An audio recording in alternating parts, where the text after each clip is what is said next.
Welcome back to the podcast, everybody. Getting together every week to talk about what we've been playing and all the new game stories that have happened during the week. My name is Josh, aka BottlerWorks, and I'm here with Olive Meister Will. Hey everybody, I'm Olive Meister or Will, and I've got to announce that I'm off next week because someone's offered me $4,000 to voice a popular Nintendo character. Quikwix, Steve. Hello, my name is Steve. Halloween is upon us, and I know a few tricks, so you should come knocking on my door for a treat. And Sammeh. Hi, I'm Sam, and I was just around Steve's yesterday, and I didn't get no treats. I was doing my community. Oh, called out, blimey. Absolutely called out. That's actually a lie, by the way. I got homemade cookies. So always nice. Right, who's been playing some stuff this week? Who wants to go first? If not, I'm just going to jump in. I'll go first. Okay. I'll go first. Okay. This week, I have been facing my biggest fears, Erin and the Outside. No, I've been playing Grounded. You finally touched grass. Yeah, I did. I touched grass in the only way I know how. I've been wanting to check this out for a while, and it's finally. I think when it came out ages ago, it launched into early access. Yeah. And me and Erin checked it out for maybe like an hour. Like we built our first little shack, and then we were like, I think we're really gonna like this. Let's just wait. Yeah. We waited, and it's been I don't know. It feels like 5 years or something. I think it's been. Probably. How long's it actually been? Since early access. Yeah, since early access. I have no launch. idea. You keep talking. I'm gonna have a look. I'm gonna dig around. Okay. Well, so basically, this is the setup is it's a survival. It's not survival horror, survival crafting. Yeah. And the pitch is the game starts and there's like it's showing a TV and on it it's like a bunch of kids are missing in the neighborhood. And it's like and then it like zooms out to the garden. And you wake up and you're in your own garden, but you are tiny and miniature. So it's a survival crafting game, except instead of like zombies and stuff, it's like, there's just an ant and I have to deal with that ant, or there's a ladybug, or a pond. I have to cross this pond somehow. And it's really fun because it's like when you think about it, what is an ant's nest if not the perfect like dungeon to go in and loot, like it's great. Well, it's so much fun, and it's Well, I was just saying, there's the whole thing about like people always look up to space, and it's like space is enormous, right? But if you actually like imagine like shrinking yourself down and just looking at ants and bugs and shit, and they're so complicated and horrifying by their own right. They're just and it's small. like you'd be shocked at like how diverse the terrarium is in everyone's garden, right? But yeah, so it's apart from that, it's very typical survival crafting. You have like hunger, you have thirst, you have health and stamina. But it just does some really cool stuff where it's like because you're so miniature, you can sort of, we talked about it ages ago we were talking about Zelda, where it's like you can pick a direction and see like 8 things you want to go and explore. This does that so well. Like the second from the off, you'll get up and it's like there's a huge oak tree in the distance, and it's like, I wonder if I can climb that. There's like a shed. You can see that. There's the big koi pond that you can see with like lily pads and stuff. Yeah. There's a sand pit you can see in the distance. A big pile of garbage. A big mountain of garbage. And it's just like from every single place you go to, there's like 9 things you can see on the horizon where you're just like, I bet there's cool shit over there. Is this the Subnautica kind of map where it's all predetermined? It's nothing random here, right? It's all predetermined. No, it's nothing random. Pre-made map. Yeah. And yeah, it's actually very similar to Subnautica, where it's like, there's like you can go anywhere, but it's like clearly defined sort of like, okay, you need this resource to build this, and then sort of similar to Terraria as well. It's like, you build X amount of stuff, and now you can go to here, you can you be a ladybug for the first time, and it's like, oh, now you can build ladybug armor, and then that is higher defense. So now you can fight harder things and stuff and explore a little bit further.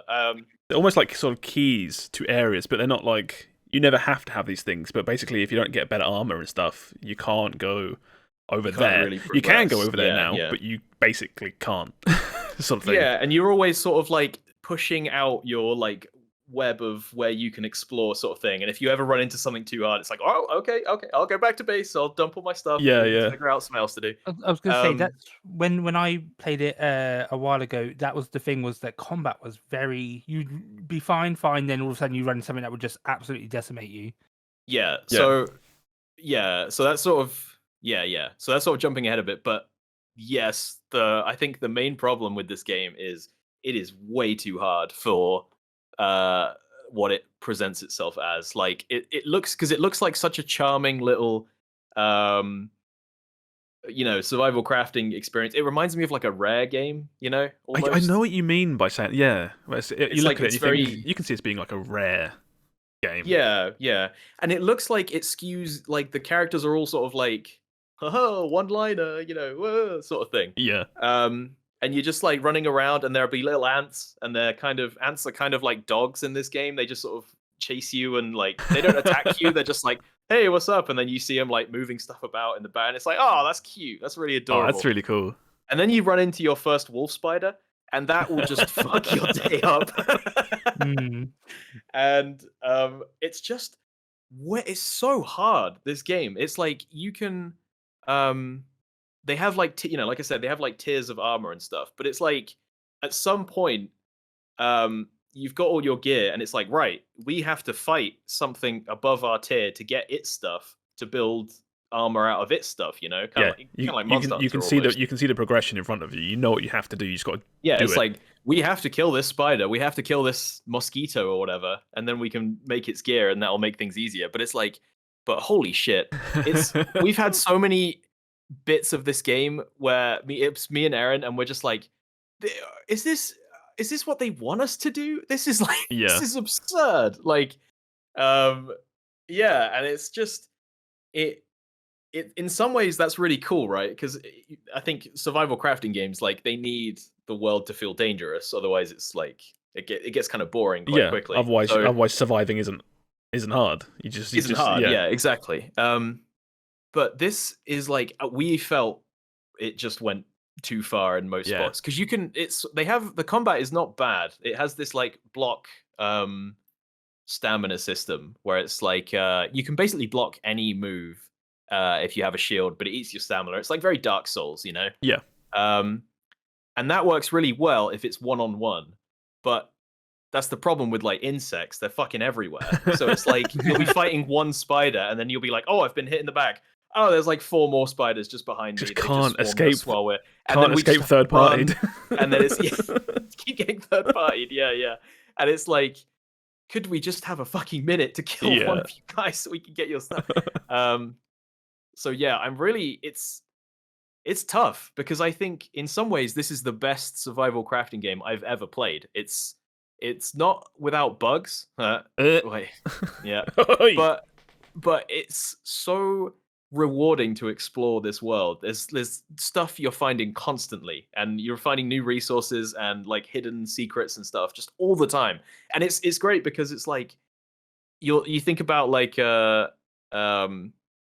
just like a sandbox, right? It's like suddenly that's a really exciting place to explore, and it's like, oh, there's a sandcastle in there. We're going to explore the sandcastle, and the sandbox is like specifically geared so it's like a desert. So that biome is like, you got to stay out of the sun and keep your water refreshed and stuff. And it's like really clever little twists like that, where every time we go somewhere, it's like, oh, this is so fucking cool. Yeah, I'm way more into this now based on your description compared to what I thought it was before. It sounds awesome. It sounds really good. It's fantastic. The problem is, you'll be like, this sandbox is so fun to explore, and then the local fauna will just show up and absolutely wreck your shit, and you're like, all right, back to base. And then every time you die, you drop everything. Of course, of course. Do the Dark Souls run back to get all my stuff back, and I would recommend it. Like, just completely, but we've had such a frustrating experience at points. I just want to stop playing in some places. Does it have a difficulty slider or difficulty options? So that is it. But we are playing on normal. Right. Oh, And there was it was called mild or something, and it was for people who aren't familiar with video games. So I was like, oh, okay, I'm not touching that. Yeah. I think this game should be applauded there regardless because it's a survival game that finally got out of early access. There's a few and far between. Yeah.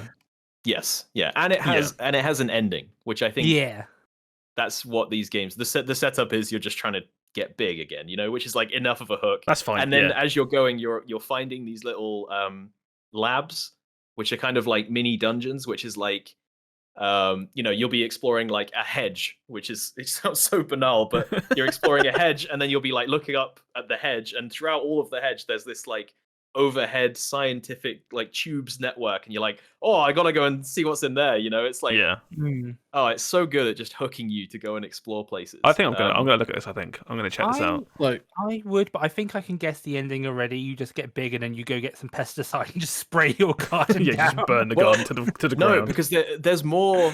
There is more. We're unlocking more story. It's we found audio logs of scientists and stuff. There's this weird sinister undertone to the whole game where you're finding audio logs about this scientist, and he's going insane, and his wife's left him and stuff, and then there's this company that's trying to hijack his work for for military use and stuff, and it's well, okay.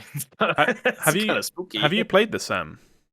So I played this when it first, when it was in beta, right? Right, yeah. So when we played it then, we absolutely smashed it out, and the issue was obviously it was a beta, so it didn't have all the content. So we were we really enjoyed what we played, but we've rinsed it. Where did you get to, if you can remember? The big wolf spider. Yeah. I don't think we ever beat one of those. You played launch, I think I remember. It was first release. I don't know, because it didn't really have a story when we played. There was no progression. There were clearly places that you were supposed to explore and get into, and you couldn't. Yeah. There was. I don't want to give spoilers away, but there's stuff that you wouldn't expect in some places for that style of game. Yeah. But the biggest takeaway for us was it's a genre that is very overdone in a very nice environment. It's just nice to be in and explore. Yeah, it really is. Oh, I'm in a desert that's thousands of kilometers wide. How does it matter what direction I go in? Whereas because it's so small, even though it's not, you never feel that place, it doesn't matter where we go because it's going to take so long to get anywhere, blah, blah, blah. It's super dense exploration instead of everything being stretched. You never you might die and be oh, I gotta get my stuff back, but that's a minute and a half walk, something like that. It's never a huge trek or anything. I think this is the way to do open world survival games. As far as from what I enjoy, it's just one that's it's open world survival, but it is a set area. We have designed a game area. It's not just random, which random survival has its place. Minecraft is stupidly popular. All these other games, but again, we were talking about Subnautica earlier, where it's just it can sometimes feel maybe random, but then everything is preset. There's design that's gone into the locations that you're going to. I think I prefer that, which is obviously in this. So yeah, it's got some neat touches. There's these science stations around where if you've discovered any resource, you can tell it to scan for that resource. So you never you're in your base and it's oh, we need to build this, but it needs fucking acorns. Where the fuck did we find, and we haven't found acorns in 3 hours. Where the fuck did we see those last? Oh, the Satisfactory ping, where it's just exactly I want to ping copper, and it just pings. It's I don't want to. You can even animal parts. So you can be oh, where did we last see cool. Wasp or a lantern bug or something? Yeah, that's good. Yes. Again, it was a fantastic game. Just when I played it, it wasn't a fully finished Yeah, game. bit early. Yeah. Oh, there's so much of it now. There's like there was a bit. So that's what I was joking about. My two biggest fears were spiders. I have very severe arachnophobia, and deep water in video games gets me. Yeah. Which is like silly because it's like a pond, right? But you swim down there, and then in the distance, there's this huge koi carp swimming around, which will absolutely eat you if you get close to it. It fucking roars at you if you go near it, and it's terrifying. I thought you was going to say, like, you got to this pond, you swam down to the bottom of the pond. What's there? Underwater spider. No, there is. There are underwater spiders. It's the worst. Okay, then I'm not playing this game. Is it? I thought this game has an arachnophobia mode.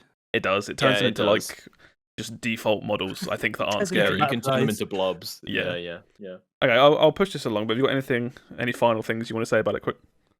No, I'd say everyone should give this a try. I think it's fantastic. It's very seamless, like drop in, drop out co-op. We didn't have any trouble setting it up. And just it's a good time. It's just I'd say just turn it down in difficulty if you ever get like frustrated. Don't be like us and just like try and power through it because it's very fucking hard, this game. And on Steam for 35 quid, but I assume you played the Game Pass. Oh yeah, we version. play Game Pass. Yeah. Who would play it on Steam? Oh, we played Game Pass. Yeah. All right, and what you been playing, Sam? So, World of Warcraft is still ongoing. Yep. As I said, like that's now just turn up, do raids with friends, log off. That's no longer. That's all that is. I still can't stop playing Across the Obelisk. Oh yeah. I cannot like. Oh, I can't stop thinking about this game.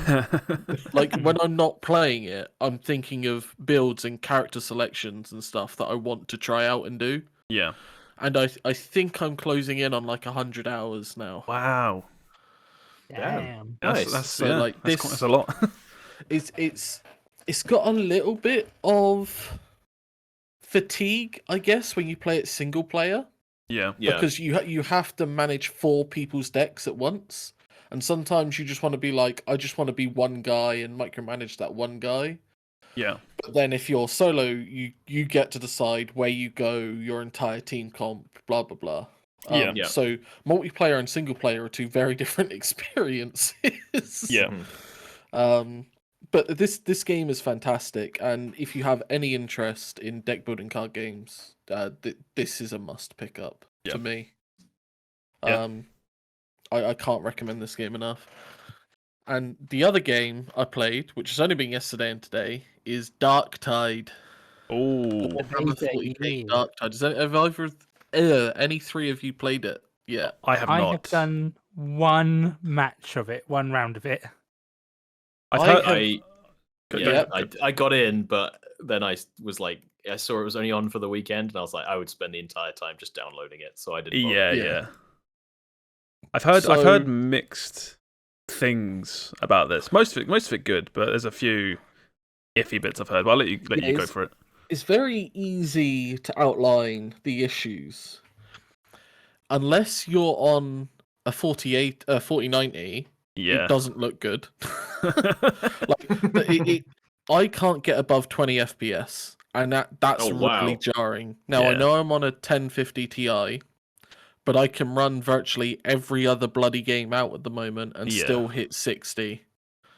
Yeah. I didn't have that problem. With me, I loaded it and it was like it can't detect my graphics, so it just put everything to low. And I put everything to high, and it still looked a bit bad. So I relogged, and then it looked fine, ran fine for me. So you upgraded this is like such a default question, but have you upgraded all your graphics drivers and well, all that fun stuff? Having these issues, that's immediately what I went and done. Yeah. And we were comparing, and it's like we've got 2 people that can get 260 and 1 person over in our friend group. Yeah. And it's like, I know my graphics card is a bit behind the times. Shouldn't be having this much issue when I can run Vermintide 2 perfectly. That sounds like not like a bug as opposed to just bad performance. Like something fucky going on with your card and this game. Or optimization, like this is a beta. But here's the thing, like I could look into it, but if you read any reviews anywhere, the general consensus is this game is cool, runs like shit. Yeah, and that's what I've heard. It does unfortunately Oh, run no. like shit. Oh no. Yeah, And I'm sat here like that's fine because these things can get ironed out, and then I got reminded that this game releases next month. it's really close. Yeah, End of Yeah. next month, yeah. So it's like is this launching into early access? No, launch. It's launched. I Okay, believe. okay. see, I don't know how I feel. I wasn't there for Vermintide launch, but didn't that have like issues at launch as well? Oh yeah. I think Vermintide was quite bad at launch. Yeah. Oh yeah. So it's like, I guess it's not anything new, Yeah. but at the same time, it's just because the gameplay is good, but I can't shoot guns because my game just becomes a slideshow. I think the one saving grace for Darktide will be it's got a very good chance it's coming to Game Pass, right? Like I think it was announced it's coming to Game Pass. Is that confirmed? So I believe so. Like they announced it for Game Pass, then it got delayed, and I don't think they've mentioned it since. But if they announced it previously, it should be coming to Game Pass. So that's the thing, is you can basically play this for £1. You don't need like risking a pre-order or anything. Yeah. So The bits I've heard about this game is people are saying you can like shoot and stuff, but it is still very melee focused. Yeah. Which is that's kind of what I didn't want. So it depends what class you pick. But Yeah. I played the sharpshooter and I was mostly shooting. I did have my little shovel to go whack some people, but I think it just depends on like what class you pick and whatnot. Because my mindset is kind of like it's still not Left 4 Dead, but you can shoot and there's guns, so I'll take it. Yeah, you can. There's the class I'm playing is a shooty class, but it's kind of a like SMG close quarters shooty class. Right. Okay. So it feels weird, but sometimes there's too many enemies and you need to get the melee weapon out. 'Cause you need to cleave. But there is just like a veteran class, and it's like man is good with gun. Yeah. This is just Shoot shoot gun. man. Yeah. I'm looking forward to trying this. Like people were saying, it was just across the weekend, and I was like, if it's that close anyway, I'll just wait and play it. This weekend was very busy for a lot of people, and it was like all of a sudden, Darktide beta, woohoo! Yeah. Yeah. I'm looking forward to it. I just hope that it's not a slideshow when it comes out. That's. You have to get yourself a new card. I mean, I probably will, but I still feel like I shouldn't have to. You know? No, I mean it was gonna happen at some point, right? Yes, but again, it's like I've not had a game I can't hit 60 FPS on without having to reduce. Yeah, we had the same thing. This is going back to Grounded, but we had the same thing with Erin's PC, where I have a 1070 and I was fine, and Erin had a 1050, and she had to put the render resolution to like 80%, so it was all a bit grainy, Vaseline-y and blurry on her screen. Yeah, before she could hit a stable 60. Oh, hearing about the 1050 struggling and Sam's, because you've got 1050 as well, right? Yeah. I was sitting there just looking nervously at my 1070, like this is going to happen to you in a couple of years, mate. This is coming. 1070 as well. You ask around and everyone's got fucking 1070. It's the last like If gangster only there was a new card. graphics card that just came out. I mean, we'll get there. We'll get there. one of our friends is on a 1080 and he can't hit 60. Really? It almost sounds like specific setups. Yeah, I think it's probably like there's probably some option that's like on that. Like usually in games it's shadows, but again, the only people that have managed to get 260 frames have a 4090 and a 2080. Right. Yeah. Oh god. Like I'm not ready. I'm not ready to get a 4000 series. My 1070 will have to literally be on fire, I think, before I replace it. It's such a good card. Okay, but was the game good? Was game good? Oh yeah, when it worked. The melee feels great. You know, it's Vermintide. Yeah, that's their wheelhouse. But that's why I want to, because this is 40k now. This is all guns. I get and melee. I get there's a lot of melee in Warhammer. But again, there's the one class that that can do gun 100% of the time. Every other class is gun like 25% of the time. Yeah, but I want to know how the shooting is, because the shooting in Vermintide was not good. I was gonna say because I played one round basically, and I played as the sharpshooter. It felt like it wasn't like this isn't like a siege or a hunt or anything, but it felt good for the type of game it is. I think serviceable. Yeah, serviceable. I'm not a shooting savant like everyone else. I will say, like, when I was playing, comparing this to Vermintide, I was shooting a lot more because I don't ranged in Vermintide because range sucks in that game. But also the thing was, you're kind of like fight. It depends on who you're playing with, but you're kind of fighting your friends for ammo and health a bit more than in Vermintide. So that's especially if you've got some crazy people you're playing with, they will go get every single chest and loot all the ammo before you can. So it is something to note that you are kind of fighting a bit more for resources in this game over Vermintide. I assume it's still just like Vermintide, it's just level based. Yeah. Get to the end. We got to the point where we started bumping the difficulty up because we were not struggling. Yeah. We were looking for chests because we want to get all the resources, because there is a resource that you can gather. Mm-hmm. So, you want your resources, and eventually you unlock like crafting. Yeah. But we never came across like, I'm out of ammo. I'm dead because I'm out of health. Oh, okay. I assume it's going to have all the same RPG elements as Vermintide, where you pick a character, you level up your class and get this, that, and the other. Yeah. You can see the customization. Like, you have the option to look at the customization. Like panel. I don't know if you can get a high enough level to actually interact with it. Yeah.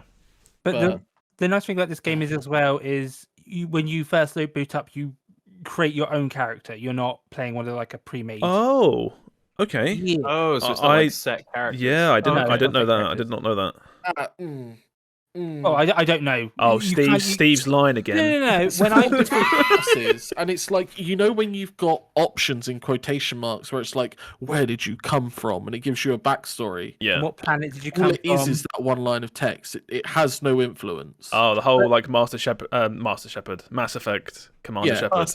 Master Shepard. One thing that matters, and you choose one of three, and that influences what voice lines your character says. Yeah. Oh, but you can there's 3 voices per character, I believe. But yeah, when I did this, I was like, I wasn't planning to play, and then someone was like, "Oh, join me on stream." I was like, "Okay, rush, skip." Yeah. This is my character. Like, the character creation isn't that in detail. Like, there's no booba slider. Hope not. You can do like your hair, your face. It's got enough that you can make your character look unique. Yeah. But everyone is going to be saying the same lines over and over. Yeah. Oh, Alex in chat is saying apparently it has influence on some of the customizations. Yeah, there's some eye colors that are locked behind some race, I remember, or some planet. When that's I was making my character, neat, I guess. that feels like that's aimed more at the hardcore 40k fan. I mean, but isn't that every 40k game is aimed at the hardcore 40k fans? Or it's like no, absolutely not. I would argue most are aimed at getting new people in. Yes, they're not aimed at appeasing the I think I just know too many 40k fans that are like, oh, we're really into it. So the ones that are aimed at the 40k fans are the ones where you go on Steam and type in Warhammer, and there's like 50 million random games. And you're like, what the hell are these? When do these come out? Who knows? Who cares? In some ways, like, Warhammer fans are so just like indulged, right? You get so many games, but the problem is most of them are just terrible. Am I right in thinking that you can just take the Warhammer license and make something? Pretty much. I think I've heard that somewhere. You have to obviously you have to pitch them, but they seem to just give it out very freely. Yeah, like I said, I've played a lot of very shitty Warhammer mobile games. Spoiler for later on, there is a Warhammer game releasing this week as well. So, like I said, stick around for that. Rengetti in chat's telling me I'm correct, so I'm going to run with that. You can just make whatever you want. I'm pretty sure. Yeah. Did any of you see? Did you see a single Space Marine, Chaos or otherwise, while you're playing? No, I've heard apparently in the Discord there's like an FAQ and it's like, are there any Space Marines? And it just says no, do not ask. Oh, Apparently, I just want to be doing across... I just want to be doing a level and a Space Marine turns up and just claps my head. Just wrecks your day. yeah. I think that'd be fun. Yeah. Do you know the Chaos spawn from Vermintide? We found that's equivalent Oh, okay. as an enemy. I'm gonna pretend I know what you're talking about. It's basically a big guy that's been afflicted by chaos or plague or whatever it is. Just a chaos mutant guy. Yeah. Okay. It's got all the special guys and like one of them is literally just it's a chaos knight. He's literally just a chaos knight. You have to use heavy attacks because it's heavily armored. The scariest thing is the dogs that come and pin you down. Oh, they just I think they're like the gutter runners. Hunters in Left 4 Dead kind of thing. Yeah, I never played Left 4 Dead. You just press left or right, but I do think it's funny that Warhammer is such a massive IP, massive universe, I guess, and the setting they chose was basically Marines versus zombies. You know what I mean? It might be like maybe this is how you get the casual audience in. Is you set it? You can't go too crazy. You can't go too crazy at the start. Too into the weeds. Yeah. You can't just do humans versus orcs because then you're kind of just back to Vermintide again. Yeah, that's true. Yeah. I know rats are not orcs, but it's like you might as well be just fighting monsters, right? For a casual person. Yeah, I guess. Yeah, we'll definitely. I feel like we should all play this as a 4 when this comes out. I think this is definitely we need to organize a 4-player sesh with this. Yeah.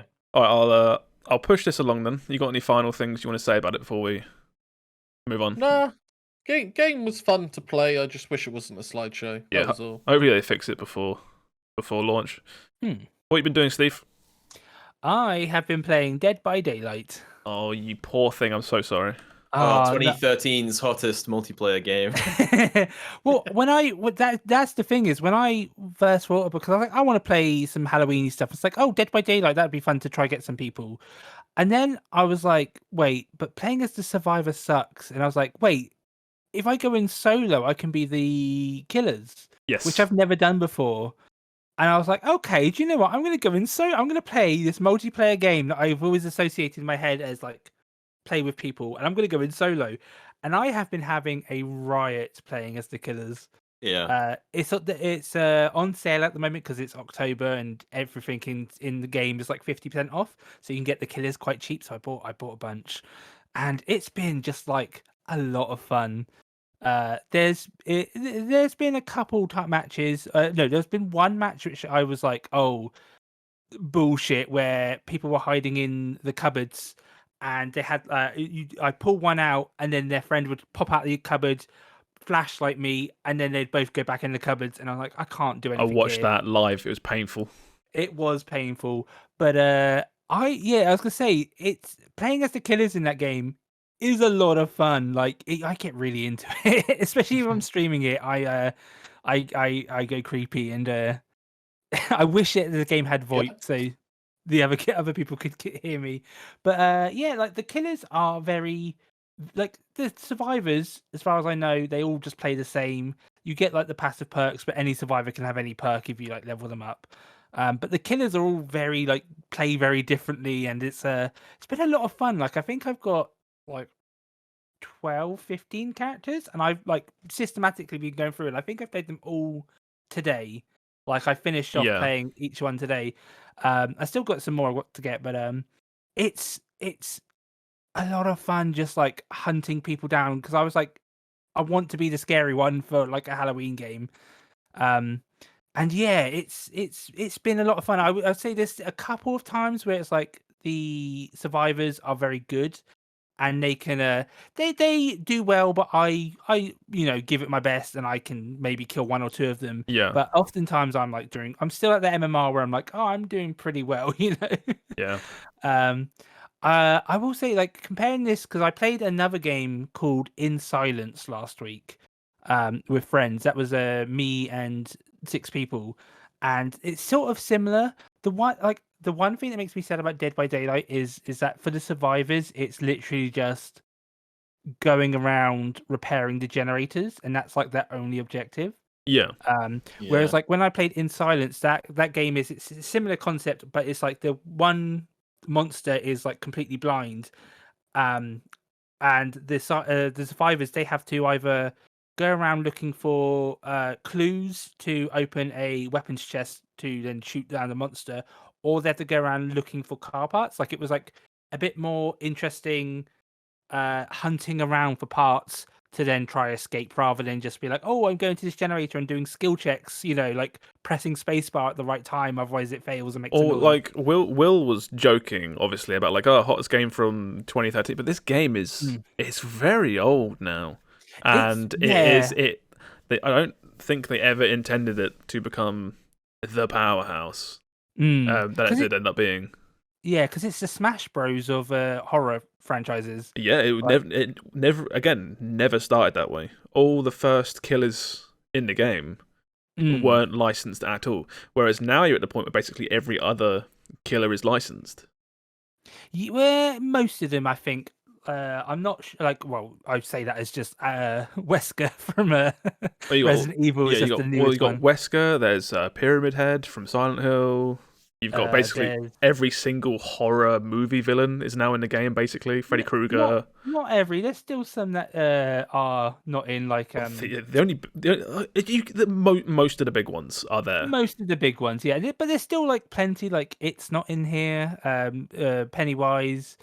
I would love it if they were to do like Alien or Predator. But there are more in the game, I think, than are not in the game. Off the top of my head, I haven't played it in ages. I remember there's the Jigsaw Killer is in the game from the Saw movies. You've got Pinhead from Hellraiser. Or the pig mask lady. Oh, Pig Mask, yeah. That's the Saw-based killer. Oh, I didn't realise. I've not watched those movies. So you've got that one, you've got Pinhead, you've got The Shape, which is Michael Myers from Halloween. You've got Ghostface from Scream. You've got Ghostface. There's so many. It's the Demogorgon from fucking Stranger Things. Yeah. Which you can't buy anymore, I think, in that game. No, you can. They removed it for a while. I remember that. There was a big hoo-ha about they removed it. There might have been like the DLC, but it's all in the store, I believe. Right, okay. But I had him originally, so I don't know. But it's an old game, and they haven't because I played this in the past as well. I don't feel like they've changed much. I would have liked to have seen like the gameplay mechanics been updated over the year, but they've got a formula that works, and they're getting all the big budget villains. So you're going through the honeymoon phase that I had with this game, and I hate this game now. I have never really. When I played before, it was at a time I was basically just playing with people, and it was kind of. I was playing with people who were very good at the game, and they didn't do the nice thing of like go easy. It was like I'm getting absolutely stomped with the custom games. But now I'm playing solo. And it's just been a lot of fun. Like as I said, I've not really played as the villain before because I've always associated it as a multiplayer game. But just going in solo. It's on Game Pass as well. Just going in solo, doing some killer. Like again, there is a bit of a learning curve, especially when you come up against like good players. But you do learn how to deal with it, or you should do just a tiny bit of research of make sure you swing when you swing your camera when you swing your weapon, so you have a bit more of an arc. And stuff. It's been a fun Halloween game, and I'm still in the honeymoon phase of it, and I'm still I'm jonesing. I could play a little bit more. There is a really specific MMR line where, for me personally, this game just shits itself, and it's the line you cross where the game stops becoming hide and seek and starts becoming professional competitive tag. I was going to say, I think this game is best as an experience, not as a game. Yeah, because when you first play the game, and most people start the game as survivors. I know you're jumping into the killer, but most people play as survivor because you're with Yeah, more you play more with people, friends. there's less risk, right? You can't just Mhm. fuck up and lose the game on your own. And when you first play as a survivor, and you don't really know how the game works, it is hide and seek. You're trying to do generators, but you're hiding from the killer because he'll just kill you, right? Yeah. Whereas the more you play this game, you start realizing that you have, as a survivor, you have so many options to juke, to drop pallets, to run this way, that way, and it just becomes. I remember the level I got to, which wasn't like insanely high, but I played this game quite a lot. Mhm. Survivors just wouldn't sneak anymore. You sprint to generators as quickly as possible, and then if you get caught, it's like, right, let's go. Professional tag, fucking come at me. I watched Steve play a game where all of the survivors were circling him, reviving each other, and he couldn't stop them. Yeah, And it was yeah. like, this is like tag, but the tag team is bullying the guy who's in. Yeah. It was so weird. But then I think I was playing the Huntress, and I had never played her before. Like all she does is throw axes, which is good. But I was also like, Yeah. oh, I wish there was a reticle or something because my aim is Yeah. just as bad as it is in shooters. Yeah. If I was actually like better at aiming, I think I probably could have got a few more of them. But yeah, I've been having like just a lot of fun. Like I think my favorite character that I've played so far, I only played one match with them, was the twins, where it's a bit gruesome, but it's a woman with a baby stuck out of Yeah. her side, and the baby can you can shoot it out and then control the baby and chase people down and latch onto them, and then you go back to the woman, and then she's like trying to catch up while the baby's nomming on them. I think I saw that in It's so that's fun. sounds like some Binding of Isaac shit. It really is, It does, but yeah. it's a lot of fun, and I'm still enjoying it. So Sick. Right, we'll move on. But have you got anything else you want to add, just as a little bit, or? not much other than I think it would be fun to try get like a 5-stat going and do some custom games at some point. That could be fun. I'd be up for that, just because that would just be a laugh, right? Yeah. Okay, we'll move on to my thing for the week then. Mhm. I have played and finished Scorn. Oh shit! Finished. This came out on Friday. I think was it Friday? Okay. Yeah, it came out on Friday. We finished it on Friday. I finished it on Friday. Just a really quick warning for anyone: this game is. I'll have a few screenshots of this game. It's very gross, and it's kind of just gross looking, basically. So squeamish warning, I guess. So when this game was pitched, I think you said this is going to be this game is going to go one of two ways. This is going to be brilliant and game of the year, or this is going to be visually stunning and not a very good game. Which one is it leaning towards? This game is visually stunning, but it's a shit game. I will explain myself. So, first things first. So, based on what you lot know about this game, what do you think this game is? Go. But if I take shoot to the rhythm game, right? No, that's Metal was the Hellbringer. other one. That's the other one. That's the other one. Based on these screenshots and what you know about Scorn, what do you think this game is? When I saw figured it it was. Go. That's all. I figured it was some kind of like Resident Evil 7-esque experience, where Okay. it's like some shooting, some puzzle solving, some survival horror. Oh yeah, stuff. sorry. Yeah. I thought this game was just supposed to be gruesome. Like I didn't even think this was supposed to be a horror game.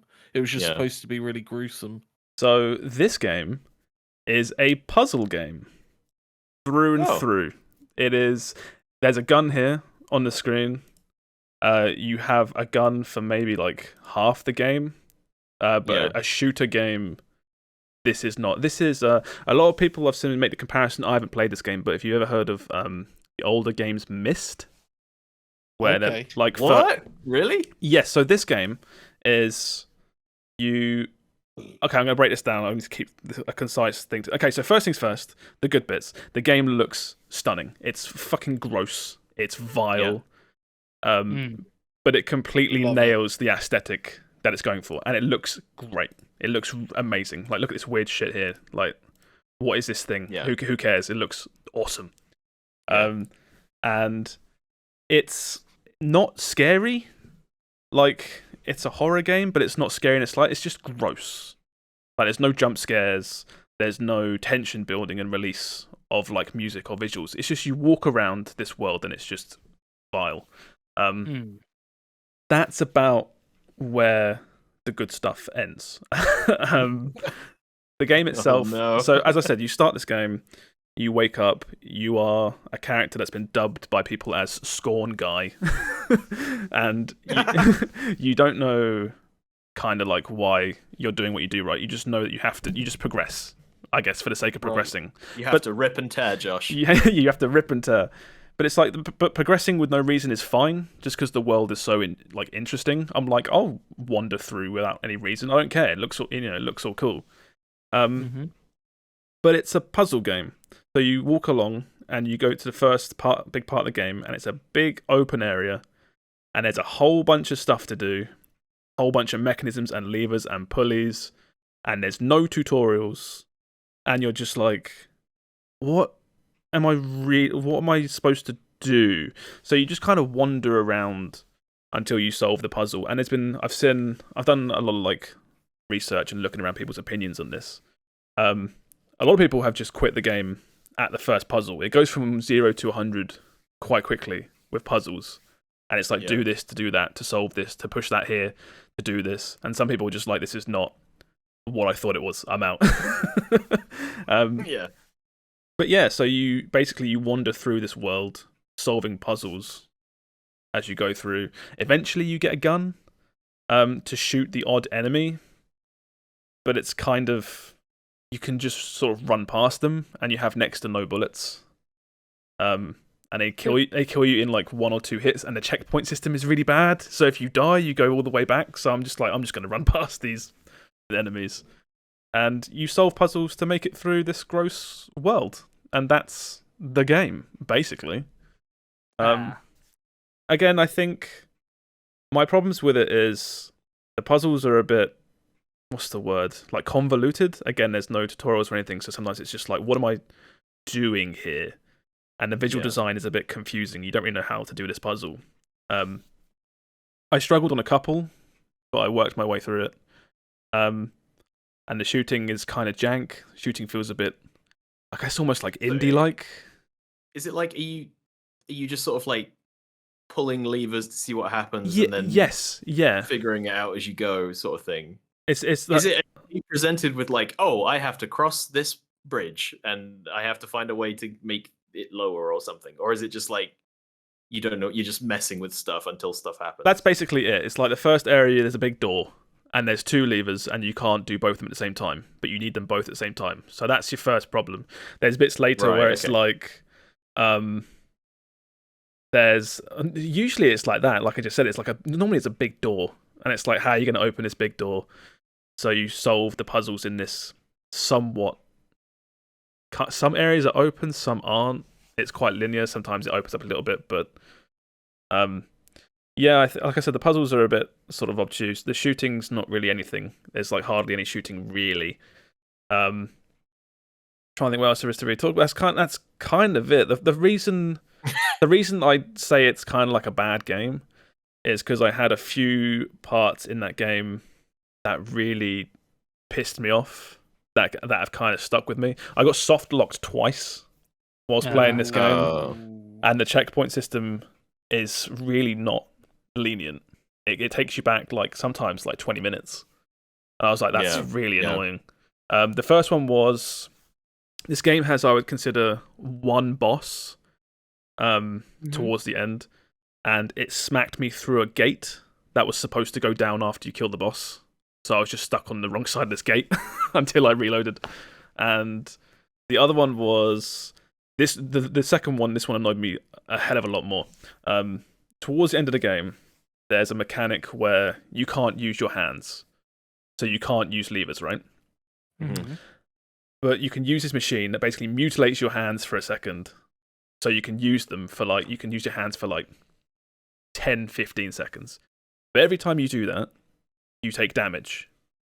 And I got to the point where when I worked out the puzzle, I had taken too much damage, and just doing the puzzle killed me.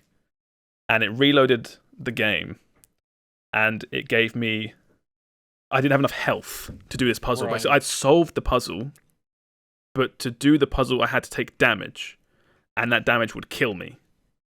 Yeah. So I was like, I oh my god, this is terrible. So I had to run. I had to run back through the level quite far just to see if there was like a health pickup somewhere that I had somehow missed, and I found one. Luckily. But if I hadn't done that, I don't actually know what I would have done. Maybe like gone back to an earlier chapter. Just quit, basically. Quit, complain about it on the podcast. You said this game was pretty interesting visually. Do you think this would be a game to watch people play rather than play it yourself then? Or I is it think not even this to watch? this is the type of game where if you have any interest in the visuals, I think give it a little bit of time, give it a few weeks, and then find a YouTube video someone's made called like the grossest parts of Scorn. Scorn the movie. Scorn the movie. Right. Or Scorn the movie. I think even with all its problems, if you are into the visuals, like, because a lot of people really like this style, it might still be worth your time because it's really short. I finished it in like 3 hours. I think my final time, I went back and checked, was 3:40, which is really short. That is really short. Really short. The devs were saying like it's 6 to 8 hours, and I finished it in that time. And everyone online I've seen, everyone I've seen online, it's like, yeah, it ain't 6 to 8 hours. Like, I went and watched a YouTube playthrough after I finished it to watch a few more bits again that I was just curious about, and that YouTube video from start to finish I think was 2 hours 40. Like, it's really short. I think it just comes down to the devs being like, yeah, this game's 6 to 8 hours long, but if you're playing it for that long, that implies you're getting stuck on these puzzles for far too long, and you ain't going to finish that game if you're stuck for that long. You are quitting this game. That includes like 4 hours of wandering around the basically, first puzzle, not knowing what to do. Yeah. Well, there are a few puzzles that I got stuck on, and I had to wander for a bit, and I still did it in 3:45. Yeah, the first puzzle of the game, another bit that annoyed me. I'm surprised I pushed on from this. You have to, I said there's 2 levers. You can't do them both at the same time. Yeah. You do a big convoluted thing where you basically birth a creature, and it's fucking gross and awesome. It then, as soon as I birthed it, I was like, okay, I know what to do here. It follows you around really slowly. I'm going to lead it to what I needed to do. What did you name your child? Steve. Ah, thank you. And I led it to the machine and was like, okay, stick your hand in it, and it wouldn't do it. And I was running around trying to get it to work. It kind of half followed me. It was really shit AI. And it turns out that when you birth it, there's 2 corridors, and if you go down one, it leads you to a machine that puts like a key on its wrist, and then it can do the thing. Or you take the other one, the more direct path to this puzzle solution, I'll have you know, is the wrong way to go. That's the way I went. So I was wandering around for ages, and I nearly quit then at the start. I was like, this is really stupid.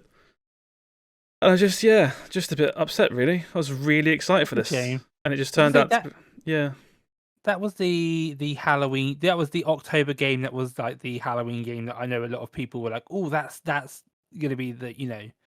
But it's not scary. It's It's scary in the way that if you were like 10 or 11 years old and just anything gory, it's kind of scary, right?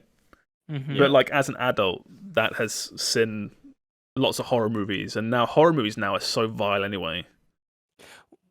I will say that you did play this in the morning. Would it have been maybe a bit more atmospheric if you played like at night alone? Oh no, I blacked the room out. Oh, okay. I played in the dark because I played in the dark with headphones it's still on. in the morning though, but there's no difference. it's out. It's you bright outside. You didn't play it under the bed sheets with a torch. Yeah, in VR.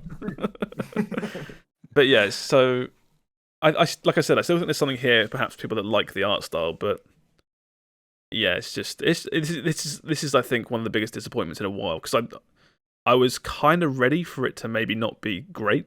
I didn't think it would be as bad as it ended up being for me. It's a real shame. Which is a real shame, yeah. The last kicker in the teeth as well. I won't spoil it, but the ending is shit, really shit. which is a Now, waste. is it weird I want to play it more now? Because I've got it downloaded, and You- now you- I know it's 3.5 hours and it's shit. I really want to see it. I would. The fact that it's on Game Pass, right? I think it's on Steam for like 30 quid. Like, absolutely not. But if you have a Game Pass subscription already, Yeah, 100% have a little look. You might, if you go in knowing what it is, like I've told you, you might get. You have expectations, right? Is it like something you could laugh at almost? Is it that? I don't kind of know. I don't bad, know. or is it just like plodding and boring? It's. I've seen people compare it to. The word keeps getting thrown around a lot these days. But like walking simulator, Walking sim. Yeah. Where again, there is all the screenshots. A lot of screenshots will have the gun with the aim reticule and monsters and stuff. But it's like that's only a handful of times. Yeah. I think like if you could go in, you could play this with the mindset of I know what it is, I'm gonna check it out, and if I do get stuck, just look up a walkthrough and just be done with it. You know, have the puzzles serve the end of I just want to see the world, basically. Because the world is amazing. There's no other game that looks like this. It is so gross. Everything is all covered in intestines and blood and mud and shit, and everything looks like penises and vaginas, and it's so H.R. Geiger. Yeah. It's brilliant. They've done an amazing job, and I think a lot of the reviews I was looking at, that's basically carried this whole game. Yeah. It's just like, the game's not great, but It's the world funny. is cool. Because I saw some review. I saw the review thread for this. And it was some places were like 9s and 10s. Like, this is a perfect game. Like, that's crazy to me. I think I feel like it was their hype of this was meant to be the game of October for Halloween. Well, this game, for people that have been following it, this game has been stringing along for a very long time. It was a Kickstarter, I think, back in like 2017. Yeah. It was going to be like, it was going to have a morality system and you could make choices and this, that, and the other. And this is kind of. In 3.5 hours? not anymore, clearly. Do you think this is like, it got gutted at some point?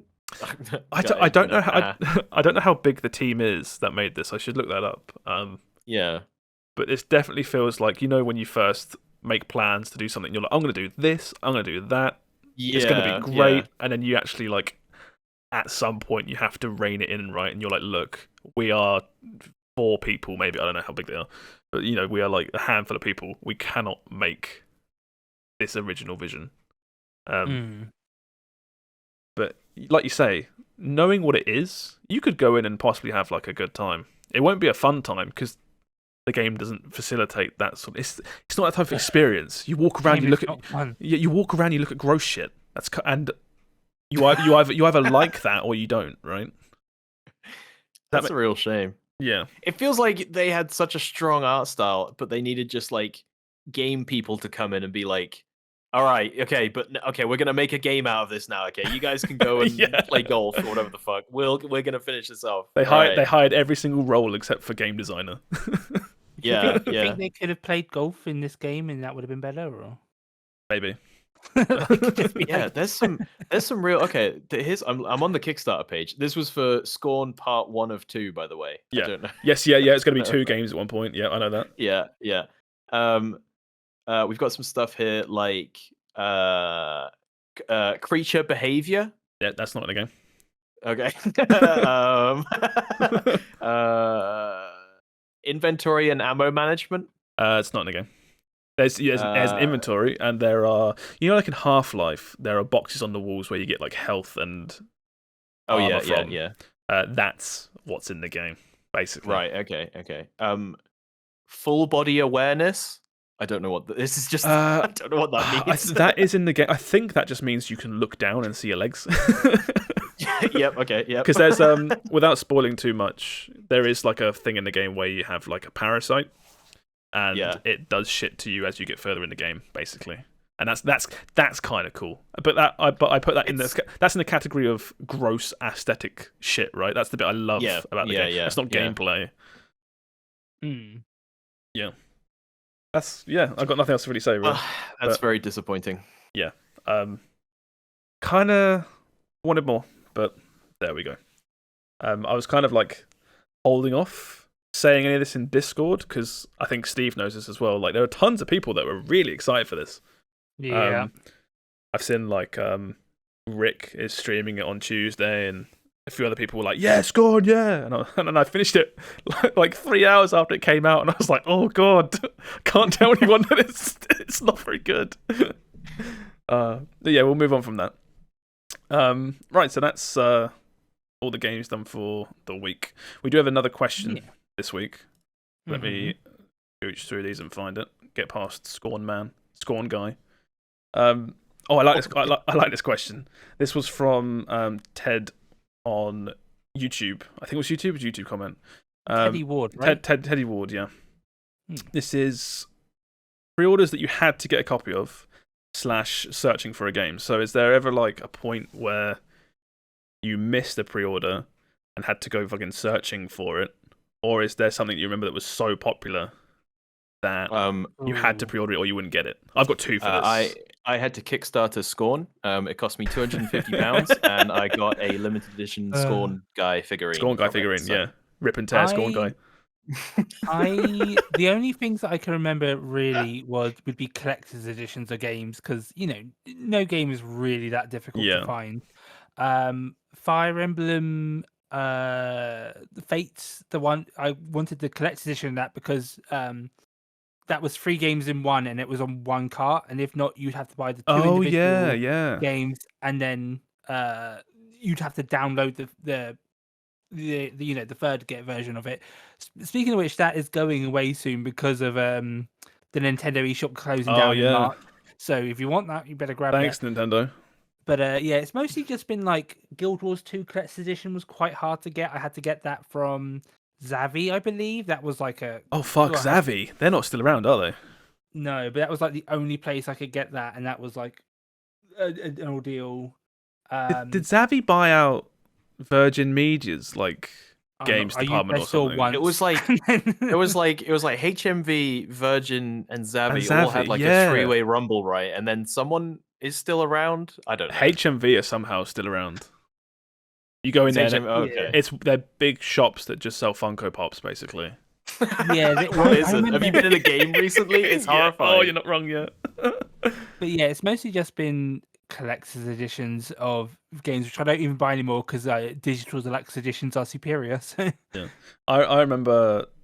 So my one is, as a kid, I pre-ordered the Nintendo Wii really early, just because I wanted it. I knew I was going to buy it. I'm going to pre-order this, and then as everyone knows, it turned out that was like the hardest thing to get hold of for the longest time. Yeah, I didn't pre-order, but I remember going around town being like, we checked 7 it was on like launch day, and we checked 7 stores and it wasn't there, and then we managed to find it at one store, and it was like, oh, thank God. Yeah. But my other one was I remember Resident Evil 4 came out, and it was on the GameCube, and I think now it's almost like a meme, right? That it's on everything, but back then it was just the GameCube.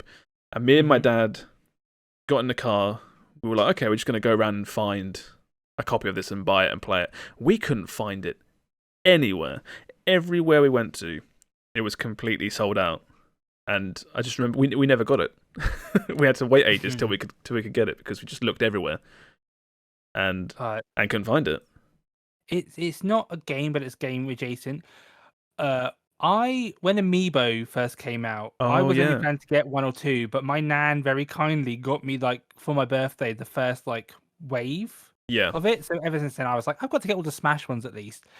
It's been a struggle. Well, at first it was a struggle trying to get them because they would sell out. Now, thankfully, they seem to make enough. But back, those first early ones, it would be like, we're releasing this on the online store at this time. If you don't get it at this time within the first 5 minutes, you're hunting around physical stores. Yeah, I remember they were like, it was always the smaller niche ones that they'd make like 7 of. Yeah, where it's like, oh, today we're gonna release a fucking Dark Samus, and it, like you say, it sells out in like 10 seconds. Mm-hmm. I wish that was a struggle bus. I wish I'd gotten more into amiibos because now more than ever, it feels like amiibos are completable. Does that make sense? Yeah, especially where they like Smash is basically finished. Yeah. Although I look at my amiibo collection, I'm like, that's over £1,000 worth of figures that I never bring out to use in games anymore. I feel like you know, like Splatoon 3 or something comes out, right? And it's like we have an amiibo for it, and I'm like, is this the last ever amiibo? Like it could be, because it feels like they've been. It feels like they've been kind of weaning. They make money. They've been weaning it off for a while, though, right? It feels like they don't use them in games anymore. Like that was a whole thing. Yeah, I feel like I don't hear exactly about them anymore. Yeah, they still make the odd one, but like I say, it feels like they're actually you could own every single amiibo, as opposed to when they were first doing it. It was like, oh my god, they're doing like 50 a month. They're gonna do this forever because look how much money it makes. And now it's just like, they're just like, we're done. I thought they were kind of like Funko Pops. They were cooler than Funko Pops though, and they also worked in games, whereas Funko Pops would just like sit on your shelf and gather dust. Or Funko Pops are the exact opposite of completable, right? Except for like maybe one or two crazy people out there that have every single Funko. There's like 10,000 of them or something stupid. Yeah, but right? I don't think the idea of any of these is to complete. Complete your amiibo, right? Unless you're a millionaire. Oh, I know, but the fact that now it seems to be tapering off, it feels like it could be. Yeah, I think it's more with amiibo. You look at certain series of amiibo, like the Smash series, of course, is the biggest collection by far. But if you want just like the Metroid ones or the Zelda ones, that's a lot more manageable. Yeah, I've got the odd amiibo. I've just got Ryu sitting on the shelf. I have Solaire. I bought just Solaire. I don't even know why I did it. It was back when I had more money than sense. Why the fuck did they make a Solaire amiibo? I'm glad they did. I have the Detective Pikachu, which is double the size of any other amiibo for some reason. They were like, we want him to be a chunky boy. Yeah, Jesus, is he all furry? Like, does he have actual fur? No, he's smooth. What about you, Sam? Is there any games that you pre-ordered that you had to hunt for? No, not really. Yeah, I'm with Sam. I just nothing that comes to mind. Nothing I've ever had to hunt for. I've had games where, like Persona 5, when that game got announced, the money had already left my wallet. Right, I'd already pre-ordered it. I've had games like that. I've never had a game I've seen and gone, "Oh, I've got to get that," and then couldn't get it. I like the idea that your account is just linked to Atlas to just buy Persona shit. Yeah, I think it is different nowadays though, because everything you can get online, whereas when we were children, you had to go. Yeah, it's a digital world now. It's like pre-orders still exist for digital games, but you don't need to. You don't need to pre-order. I remember going for when Sun and Moon released. Going to my local, it was very far away actually, but going to the store and waiting outside in the queue. Also did that for Wrath of the Lich King as well. Waiting outside when everyone's there waiting for it for midnight releases. Oh, I did the midnight release for the Wii. That was a really fun time because it's like I can't remember how old I was. I was like an early teenager, just getting the Wii, going home and being like, it's 1:30 in the morning and I'm really tired. Yeah, I've been to midnight releases, but not out of like, I might not be able to pick up Halo Reach on on release day. It'll be sold out. I just I don't know. It's more of an experience. I don't think I've ever been like, I must have that. Let me call ahead. There was one I remember where there was when Borderlands 2 came out, I think it had an edition where the entire game was in one of those Borderlands chests. Yeah. And I saw that and I was like, oh, that's neat. I'm gonna buy that. And then I went on the website and it was like sold out. And I was like, oh well. Yeah. And then I moved on. My reaction to special editions these days is like, oh, that looks really cool. I'll go on the website and buy it, and it's like 250 quid. Yeah, I feel like these days now because everyone buys stuff digitally, the physical editions of games are really for like the hardcore collectors, so they are very expensive. Oh yeah, it's because they know that the people that will buy them regardless of price. Yeah. But I don't know. I've never struggled to find a physical version of anything I've wanted to buy. Yeah, my one is That I just can that think Resident of. Evil. That's the one that sticks in my brain. The whole thing Yeah. about midnight launches as well, it's like you say, it's more of an experience. These days, if a game that I'm excited for comes out at midnight, I'm just like, okay, see you in the morning. Yeah. Yeah. What makes me sad is though, like for all of us, it's probably like, oh yeah, just go to the midnight store. There's like the store clerk's open. You buy your game. If we were in like London or something, apparently they have like parties and stuff, like celebrations. The Or devs like are there, and Times Square, New York. Yeah, like it's a bit more of an experience, like very much more an experience and like an event. I don't think they really do that anymore for games, do they? There Just are full a couple, stop. but yeah, mostly Yeah, they everything. do. Like Battlefields and Call of Duties, they still get big They still get big. Pies. Okay, obviously missed launch that. pies. There's that. It's There's, probably I in remember the LA one. now with all the influencers though. Yeah, there's the one I know is the one for the old one for the Xbox Connect in Times Square. They got everyone like dancing and doing weird shit. It's like, what is going on here? And then it all flopped, so it's even better. Yeah. That's cool though. Thank you for the question, Ted Ward, Teddy. Yeah, thank you. I like that. That was a good question, that one. If you've got any questions you want to send in, as always, you can leave them in the comments, or you can email them in at thegameforecast@gmail.com. Thank you very much. Right, let's get on to some news. First one of the week. This one caught me off guard, actually. This was... Same. so Final Fantasy VII, The First Soldier, shuts down in January. This is the... like, what is it? Final Fantasy VII Battle Royale? Mobile exclusive. Yes. And this came out the beginning of 2021, right? Yeah, it was soon after Final Fantasy VII Remake. No, hang on. No, it launched in November 2020. It's been up for less than a year, and they're killing it, which is baffling, I feel. Yeah, especially since it's Really? Final Fantasy VII. Yeah. But, that's the thing. If it was like a generic Final Fantasy, oh yeah, but this is Final Fantasy VII, which people froth at the mouth for. It's like the game never looked bad either. It was I want to put Phil. This doesn't surprise me. Yeah, I was gonna. This game looked like shit. Are you serious? Okay, so it should be a slam dunk. It should be easy, should right? it? I Why? disagree. Because it's because it's got the Final Fantasy branding, and Battle Royales are hella popular on mobile. I just think it was poorly advertised. I think it's surprising considering that we still got 2 more Final Fantasy VII games coming out. Or whether or not it shuts. Okay, go for it. Go for it. Okay, I just think, I think the mobile market is already massively crowded with bargain bin battle royales, and I think the strat is just put one out, and it might make all of the money in the world, or nobody will go after it, and then we'll just shut it down. Who cares? I feel like the Final Fantasy brand is worth more than that, though. Like I get what you're saying. I think you actually are putting too much into the Final Fantasy. You brand reckon? there, You reckon? especially But over it's for the people who West. aren't into. Think about who's into Final Fantasy, right? Single player people playing their RPGs. Who care? No, they don't care about.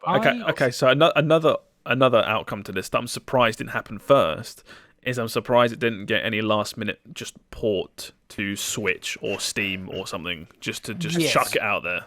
It's too much work. But They put these out and they have no faith in them. They just put them out and hope they make $1 billion. You know, it's like cynical, but I think that's what I honestly think that's the business plan with these kind of games. Yeah, but regardless of whether or not that's the business plan of throwing it out or not, these games do take a lot of money to make. And Did you watch the trailers? It didn't feel like this game took much money to make. No, any game takes money to make. That's silly. Any game costs money to make. Yeah, but some more than others. You like Unreal Tech demo looking battle royales. I'm gonna say probably not that much money to make. I do get the cynicism, but I am surprised it didn't at least try to port it or something first. Especially when, like Steve said, this is coming out the same time. Like probably like when Intergrade and stuff was coming out. And Hey, I'm surprised it ever came out. Oh yeah, the fact that it exists in the first place is for weird. this game, right? One of our friends is the most biggest FF7 fanboy ever. Yeah, Did not play this game. Yeah, and he has a mobile. That was the thing when when this game came out, I didn't have a mobile, so I was like, oh, I was like, if it was on PC, I would have given it like a shot, but I didn't. And then when I got my mobile, I tried playing it, and I was like, it seems a bit late, and also, my mobile's okay. It's not like Battle Royale, okay? Yeah. But yeah, I would have liked to I guess you still can because it's closing down in January. But I might give this a little. Yeah, you can go play it right now, Steve. Go for it. I knew. Report back. Maybe it's a hidden gem. Yeah, hopefully it's not because you can't play it for much longer. I knew this would happen at some point. I didn't think it would be this soon. I honestly thought a lot of games like these, they come out and you're like, that looks kind of weird and not for me. But they have these like little fan bases that keep it alive for like a really long time. I guess maybe. I don't know. From start to finish, this just looked like a super budget cash in on the license. I mean, it kind of is. But again, usually these games last a little bit longer than, 11 months? Not if they're... No, because we never hear about the ones that don't. Oh, that's true. you hear about Fortnite. Oh, it made $1 billion. Genshin made $1 billion. Fire Emblem, whatever, mobile game, $8 billion or whatever. And then what they don't talk about is the literal dump truck of other just bargain bin games that don't make any money and quietly shut down. I think, for example, if you compare this to Diablo Immortal, that game is basically dead at this point, right? Is that true? Are you making that up? True, I don't know. Do you have any idea? Well, no. That's that thing of we haven't heard anything. Steve hasn't talked about it in 2 weeks, so it's exactly. No, but it was all over the place, and now I don't hear any news about it at all. And I'm like, it must. That's the thing, is a game cannot stay in the limelight forever. That's just not possible. Yeah. People move on. That's the way news works. I follow a lot of Blizzard people when it's like. I'm pretty sure Diablo Immortal is probably doing fine, if not very well. Yeah, I bet it's still making way more money than it should. Probably. Yeah. But yeah, rest in peace, FF7, the first soldier. I was gonna say, for Twitch at the moment, it's got 284 viewers. Yeah, it's not a watching That's game, not is a good it? Matrix. Yeah, That's not. Yeah. But I'm just like, I just feel like considering there's Diablo fans who would have put time and money into that game, there probably were. You're almost going to say time and effort. There probably were Final Fantasy 7 fans at least who probably would have put. I would have assumed would have put time and money into this game. But it would have bounced off it same way. Diablo fans bounce off of Diablo Immortal because Diablo Immortal isn't made for Diablo fans. I'm trying to look up Genshin has 20k viewers right now, but they're doing a promotion. They're all doing promo stuff, yeah. Yeah. I got on my Stream Elements, I've got a sponsorship being hey, if you play Genshin Impact, we'll pay you money right now. So, I still stand by my theory, which is they get streamers to play Genshin Impact to try and convert over their small viewer base, and then just get addicted to loot boxes themselves. Yeah. But this is great. I can stream Genshin for 10 hours and make a little bit of money, and then the time passes and you've spent 500 quid on loot boxes. I could get paid to play Genshin. Wait, where'd my paycheck go? Yeah, hang on a minute. That's the thing, is when you see I see some bigger streamers play it, and they're like, oh yeah, I spent £500 trying to do pulls. And that's the thing, is then. But they're big streamers, so they get donations being oh yeah, here's £25, buy 10 more pulls, live on stream. Yeah. But yeah. So really, all we're trying to say is, please, if you go to the link below, Josh has an affiliate link for Genshin. It gets you a super rare. Yeah. Please subscribe to me on Genshin Impact. Don't forget to ring the Genshin bell. He'll gift you all your primo gems. I can't remember what they're called. Love gems. The currency that keeps on giving. Josh is actually a character in Genshin now. He's super rare, 5 stars. Yeah. So rare you'll never see him or pull him. No, all jokes aside though, please use the link. I can't afford food. Next story. Bayonetta voice actor Helena Taylor says she didn't reprise the role in Bayo 3 as she was only offered $4,000. This is very new. This story is fresh and is still evolving as of right now. So Oh, Josh, up in the Bayo chopper, what's going on with Bayonetta? So basically, as of right now, I'll start off by saying she has a very distinct voice for Bayonetta, and I really like her in Bayo 1 and 2. But basically, yeah, she went on her Twitter and left, I think, like 4 videos in a line, explaining the situation. She goes on to say about how, Bayonetta has sold literally millions of copies, franchise made like 450 million. She's done the first 2 games. She is the voice of Bayo, basically, which I don't disagree with. I think, like I said, she's got a very distinct voice. But for Bayo 3, they made her re-audition, which is fine. That's quite common, apparently, because your voice can change between projects. That's true. Perfectly fine, and she was okay with that. And then they offered her a flat fee for Bayonetta 3 of $4,000, which is horrifically, underpaid compared to what she's worth to the franchise and also how much people make in that industry. Because $4,000 is a lot of money, but for a big project that she'd be working on for multiple weeks, with her talent and what it's worth, is not that much. So yeah, she basically she took it to Twitter, and it got a lot of coverage, obviously. And part of it that sort of made it kick off a bit more was then what's his name, Hideki Kamiya, I don't want to say he's the CEO of Platinum Games. I don't know. I think he might just be the game director or something. He replied basically saying like, yeah, it's not true, is what he was saying. But the story is still evolving from there. So he went on a massive blocking spree on Twitter, which is what he does anyway. Good sign. Yeah, that's like what he's known for. But now as of literally a few hours ago, his Twitter account's been removed. So he is... What? Yeah, he's not on Twitter anymore. I can probably find this, actually. Oh, it's no point. It's a dead page. Yeah, he's either deleted his account due to backlash or whatever, which doesn't sound like him. But human resources might have made him delete his account. Human resources might have made him do something. I can imagine there's a bunch of people at his studio just like, shut up, just shut up.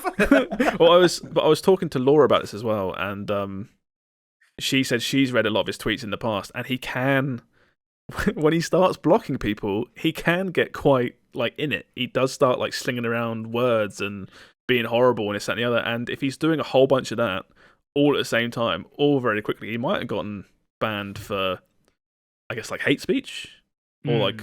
Yeah, you can, if enough people report you, you get banned off Twitter. Because he's known for tweeting like literally on the hour. Basically, he tweets like all day.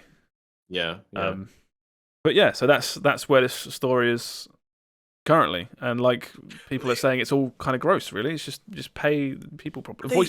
They've replaced her with Jennifer Hale, who is massive. So yeah, Jennifer Hale is known for a whole bunch of stuff. So there's no way she'd be doing it for $4,000. there's no way. Well, or is this? I don't. So people, So some I don't people, know. again, this is all speculation because it's all like new, right? Some people were saying offering $4,000 might have been a way to get her to like quit. So say they have They didn't like her for some reason. Exactly, yeah. If they have a contract that says like, we're going to hire you for the next game or whatever, but they don't actually want her, they give her an offer that she turns down, and that way they're out of it. That could be one thing. It's all a bit weird. And it's all, like I said, it's all still popping off. But it's just, I've heard about this before, about just voice actors in general just get kind of shafted. It's happened with a couple. Like I think the original Claptrap guy, right? I heard that. Like ousted from his role basically because they didn't want to pay him. It's just I don't get it. It's just these people were Do doing. you think it's like a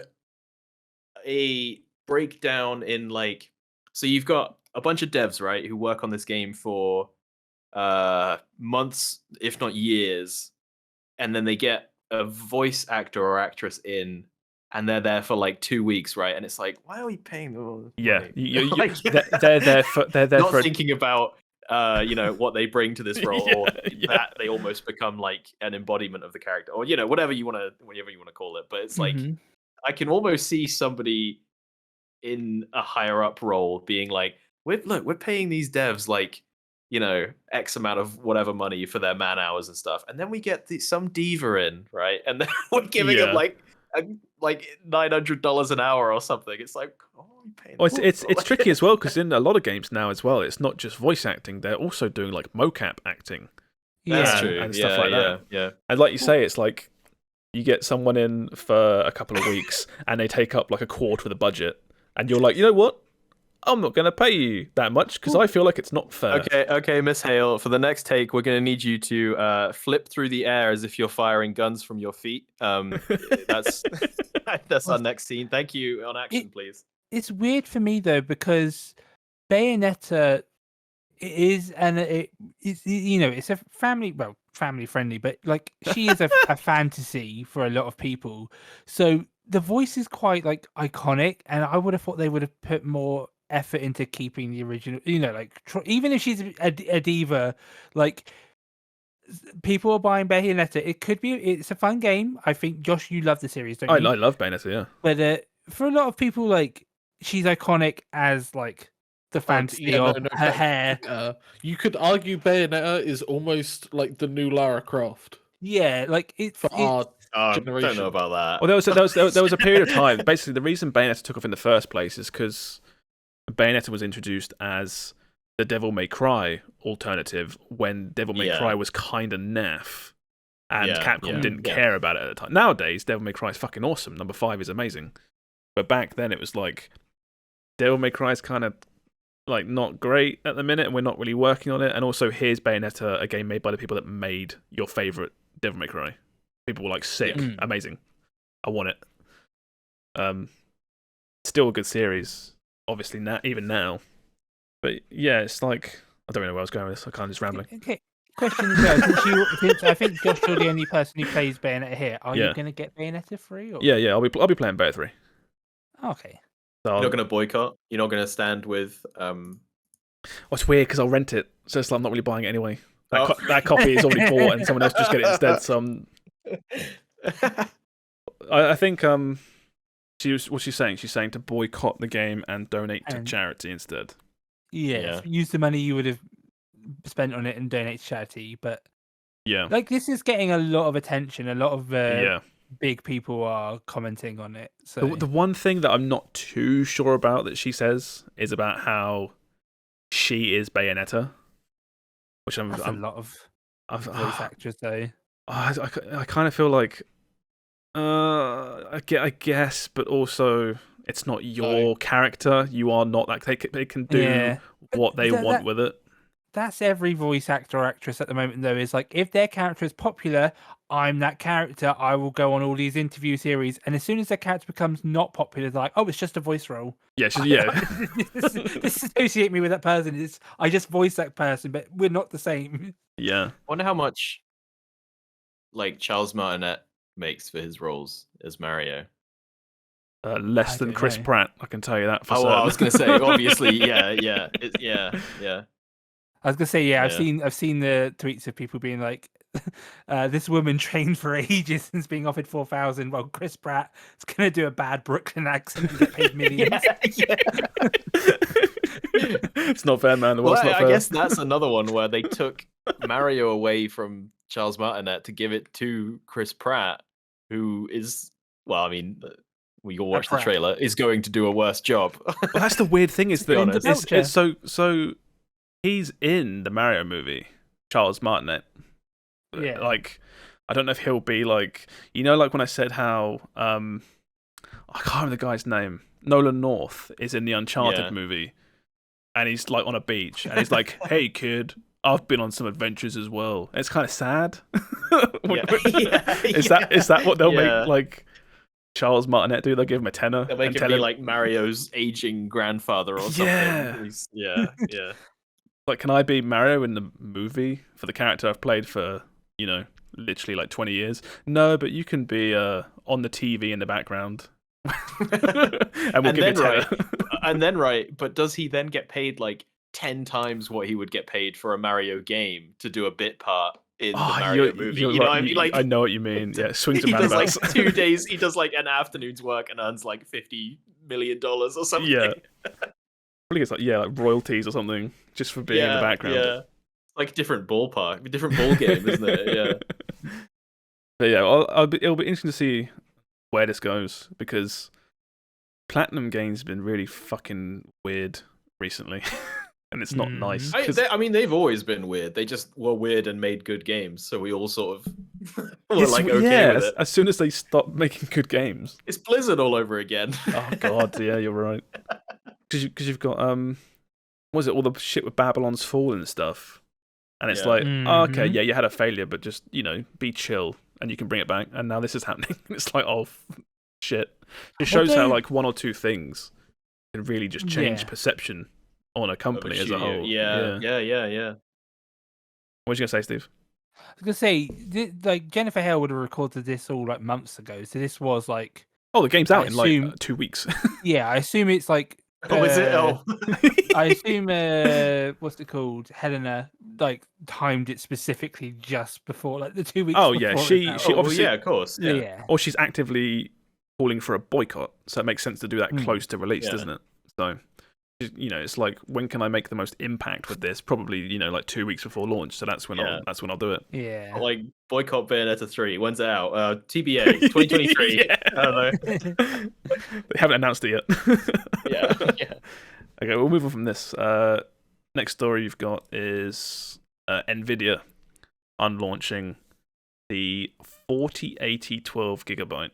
This is kind of an interesting one. So we talked about it. It was either last podcast or the one before, maybe even further back. I lose track of time. New series of cards, the 4000 series. The cards they announced was the 4090, which is the flagship, and then the 4080 with 16 gigs of memory, and then a 4080 again with 12 gigs of memory, which was really weird because usually the lower card of the three is just called the 4070 as opposed to having two 4080. Really, really weird.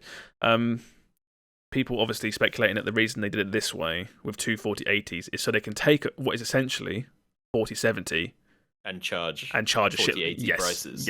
Yeah. And then a lot of this unlaunching is them saying like, oh, it's confusion in branding. Oh, it's our fault. We shouldn't have had two 4080s. It's confusing. Blah, blah, blah. There's been a lot of backlash in regards to this whole card because they're not fooling anyone, right? Like people aren't stupid. It's obvious what they're doing. They've also, somebody posted in my Discord while this was going on, they've also just unlaunched the 4090, unless this is a troll story.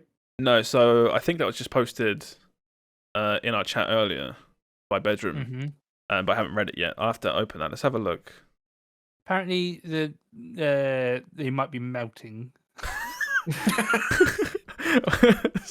The 4090 Ti is reportedly cancelled due to melting itself. That's not great. It appears the 4090 might not see the light of day for some time.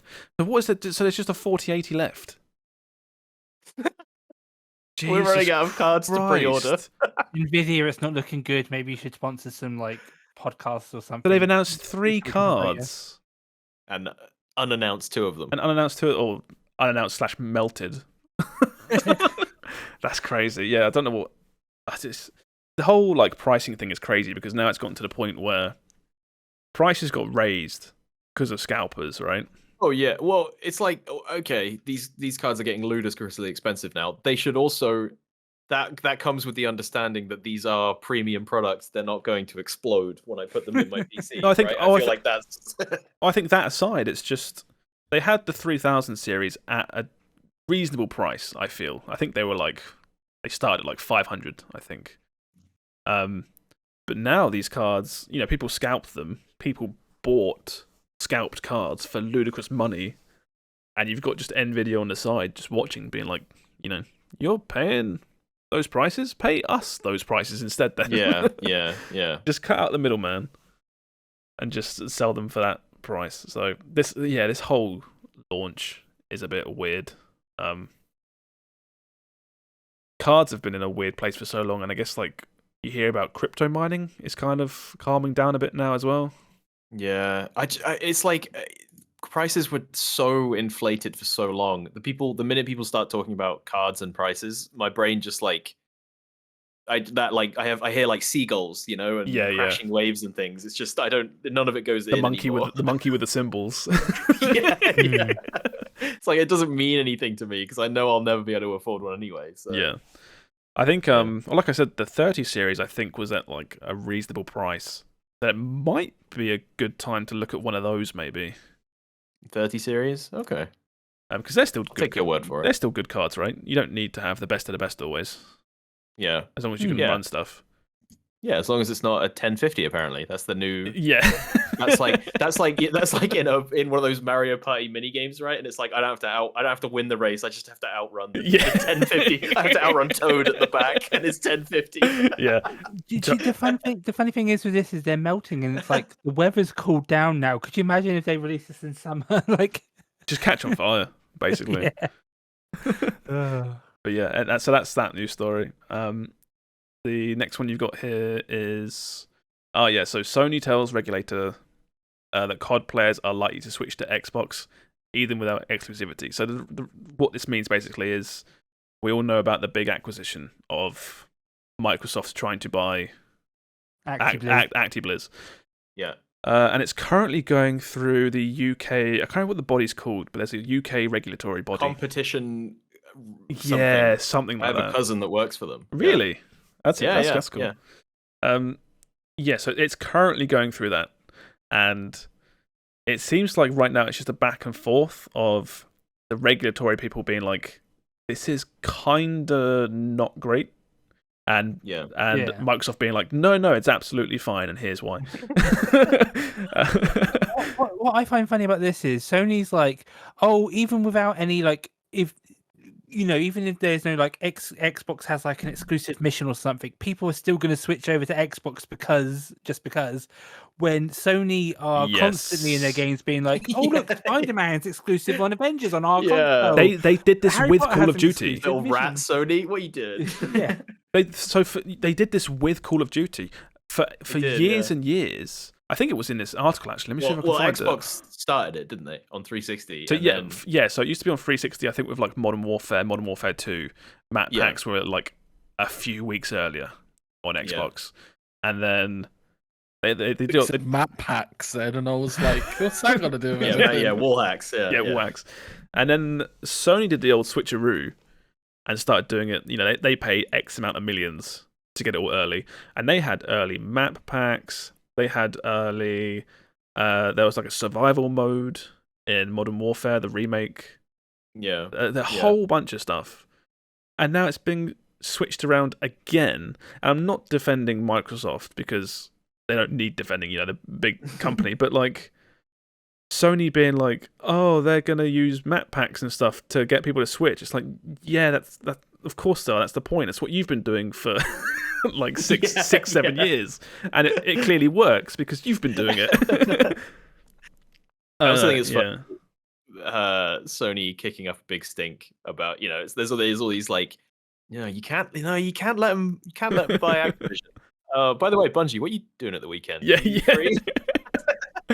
It's one of those things where it feels like they're shouting out about how this is probably bad long term, and it probably is, but they're shouting out about it whilst at the same time you look at them kind of like, but if you had the money you'd be doing this almost instantly.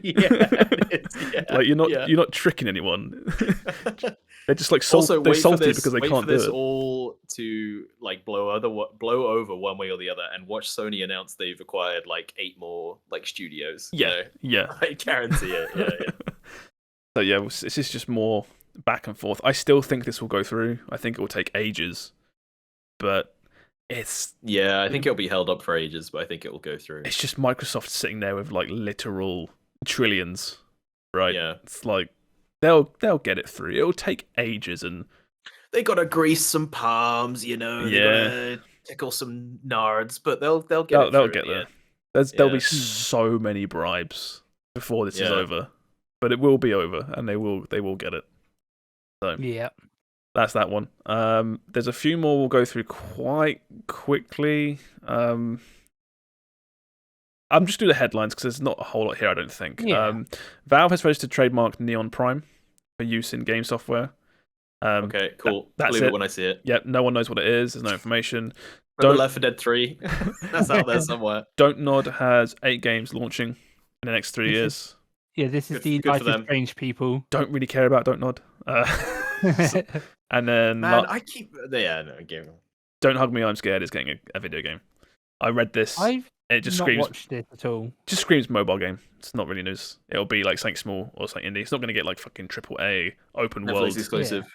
Netflix exclusive, yeah, something like that. Play open world. Yeah, not No, that I want to play. That's the game I want to Breath play. of the Don't Hug Me, I'm Scared.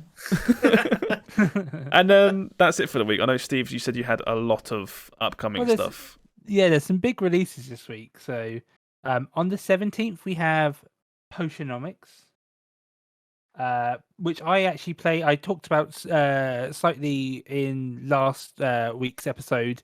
It is a game where you like run a potion store. Oh, yeah, I've seen this. It's kind of like Racketeer, but like you have a potion. The characters are very charming. It switches between like a 3D and a 2D art style quite a lot, and it's very Stardew-esque where you meet a bunch of like there are NPCs that like kind of just come in and buy stuff, but there's also like named NPCs that like your competition or Yeah. sell to buy stuff from, and you can like make friends with them and like curry favor and stuff. It was a charming game. This art I- is it- really nice. I really like this. Big Resetio vibes then. Yeah. They got those it- Disney eyes.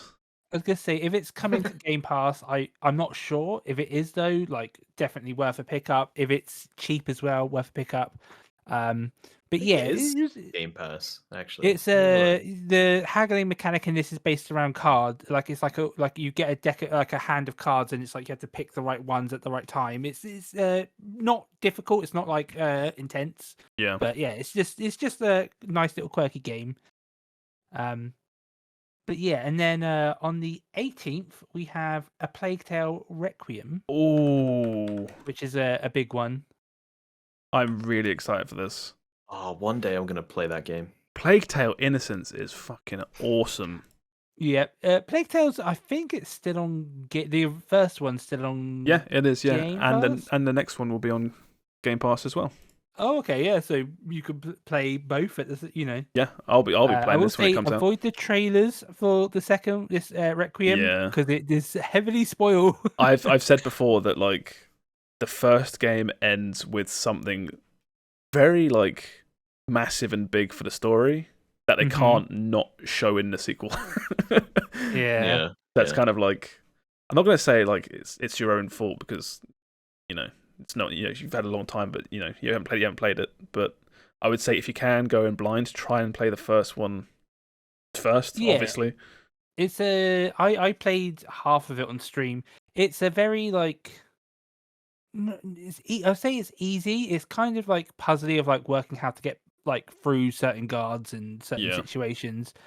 Yeah, it's a very like a simple but like still fun game to play. I heard so- the best way I heard it described was it's a very good AA game where like Yeah, it's really really good, not quite AAA, but it looks really good. It plays really well.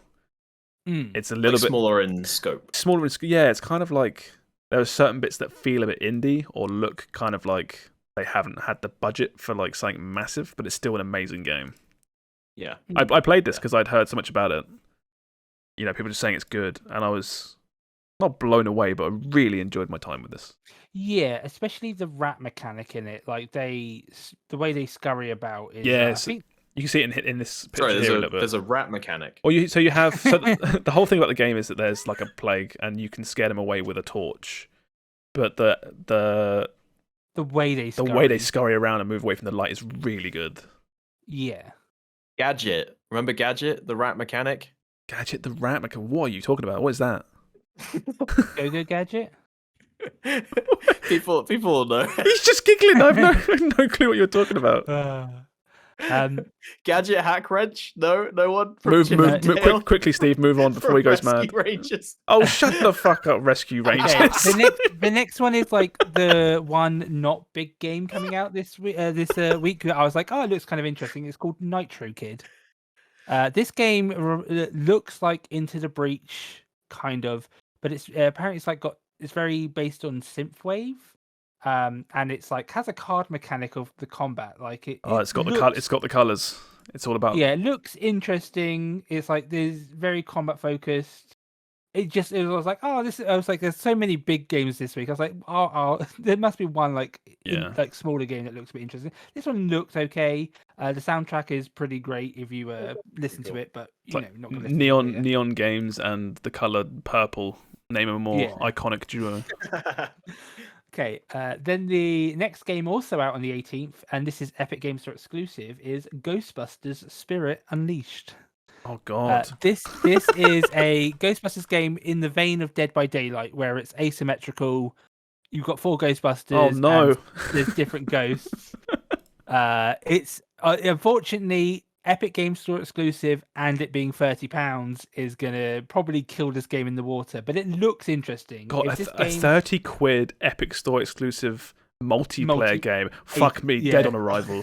I was gonna say dead on arrival, but if it does come to like Game Pass later on, maybe might be. It looked interesting enough. Like the reviews I've heard is it plays well, but not the most depth for like a extended. I bought that weird prop hunt game you were talking about. I'm not falling for this again. But yeah, I was gonna say, unfortunately, I feel like this one it looks like it could be fun for like October. Play it for a couple days. Oh, look at that! Look right under pre-purchase, it tells you how to refund it and gives you the type of refund that you can get.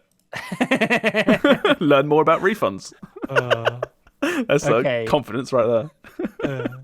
On the 19th, we have. It's funny. We talked about this slightly earlier, but like Uncharted, the Legacy of Thieves collection. Is this? Oh, out. Shut up! That's not coming out. It's not real. We talked about the Uncharted movie. This is Okay, so what's in the Legacy of Thieves collection?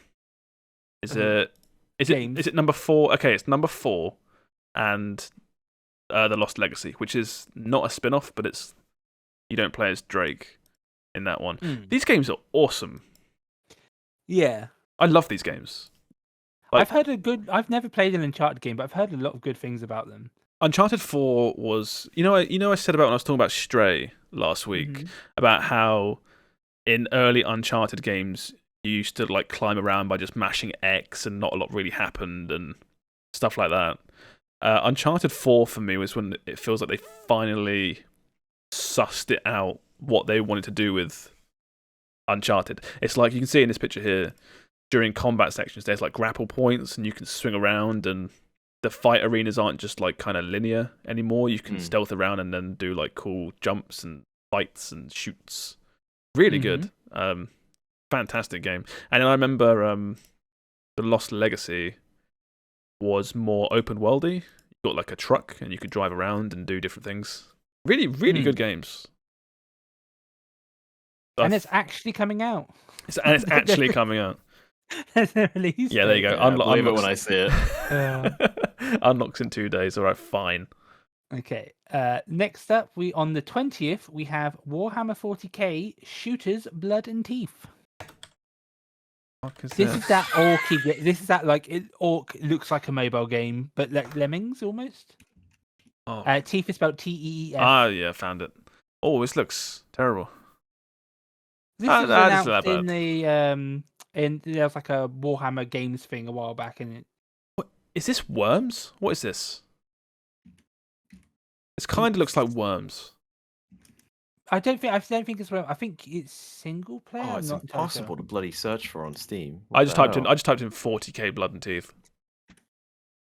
Yeah, Shooters. Did you mean Blood and Teeth? What? Why can't I find this? What the fuck? It's definitely real. I'm looking at it right now. Just type in shoot and then AS. Like, there we go. Got it. I see it. Yeah.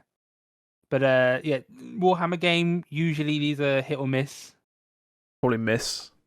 Probably I a assume miss. with this one. It looks. Oh. Yeah. Yeah. Okay. Next up on the 20th as well, we have Mario and Rabbids Sparks of Hope, Ooh. Switch exclusive. I'll be playing this. Like, Yeah? yeah. Yeah. I always. Games are normally fun. Yeah. The first one was a lot of fun. It unfortunately, if it was a bit, for me, it felt a bit corridor sim-y. Felt where like it a was really good first pass at that kind Yeah. of game. Yeah. I hope this new one is. Well, this one is more a of bit it. different. So the first game was grid-based, Mhm. whereas this one isn't. You can kind of run around and do your own thing, and Yeah. the combat looks a bit looser for the better, I think. We'll see how it plays. The first one was kind of like, this shouldn't be as good as it is. Yes, it's baby's first XCOM. I was like sold as, and I enjoyed it. I feel like the Rabbids for the first time ever actually had some charm. Yeah. Like, like each of the Mario, Peach, Luigi, Rabbids, Yeah. like all had like their unique like personality. Well, and it was like, yeah, I find like just the concept is kind of repelling in a weird way because, like I said, it's like they announced this. I remember watching like the E3 or whatever they announced it, and I remember being like, "Oh God, another one? Wait, hang on, no, I like the first one." yeah. I think it's just like they keep putting Rabbids in things, but that's like not a bonus. These Yeah. games are good despite the Rabbids, not Well- because of them. Well, don't forget, guys, that in this game they've already announced the first DLC is going to have Rayman. Oh, so sad. It's so Rayman, sad. isn't he from that Rabbids series? Yeah. I hate how not only is he now a side character, but he's It's like- fucking DLC. It's like how Skylanders killed Spyro, right? Yeah, basically, yeah. Actually, Spyro with the remakes, I thought clawed it back slightly. They put Star Fox in that weird Ubisoft game as well. There was like they made a Ubisoft. I think it was Ubisoft. There was a game where you Yeah. could build your own ship and fly It was around. like a space. Yeah, And yeah. it was like, oh fuck, look, Star Fox is in it, and that was probably his last appearance, to be honest. Mm. Yeah. But Okay, yeah, and then also on the 20th, we have the full release of Vampire Survivors. oh fuck yeah. Woohoo! I'm not sure what's actually coming in the full release, but Uh, the game is fully out. Or Thank God will it be. got in so we can give it Game of the Year. God Yeah. damn, that was close. Yeah. I love this game so much. How much is it now? It's so $3.99, still an absolute bargain. worth picking up if you have not picked it up. It's so funny. Every time we talk about this, regardless, I go and install it and play a couple rounds. Yeah, yeah. again. I'm just waiting for the final Uh. 1.0 because I've done everything else. I'm just waiting now. Yeah. Mm. It's on. This Well, is also on Game Pass as well. Is it? Yeah, Yeah, it is. yeah. literally Oh, yeah, zero so you can zero play it for excuse. £1. Literally zero excuse not to play. Although you say you will like it for the achievements, right, which are not on Game Pass. Oh no, What are it's you talking about? Xbox has achievements, Steve. They're the I don't know. originators of Yeah. achievements. But they're not Steam achievements, though. They're quite literally the ones that pretty much made we it. invented Yeah. it. The only reason achievements are a thing are because of Xbox. Oh god, that's funny. Okay, moving on. On the 21st, I'm quite interested in this game, is Gotham Knights. I've Oh, is heard. that out? On the 21st, yes. Oh, I don't know about this game, so I was hoping someone can tell me about this. Okay, so Gotham Knights is. Are you aware of the Batman games that are very popular, like Arkham Knight, I Arkham am City? aware of them, yeah, but I have never played one. This is the newest one. It's a 4-player co-op. As no, opposed... this is different. This is a different studio. This is the people Oh, is who it? made Arkham Origins. Origins. Yeah, the snow one. Not- Yeah, exactly. Yeah, the snow one. Yeah, the snow Batman. Batman, but That's snow. them.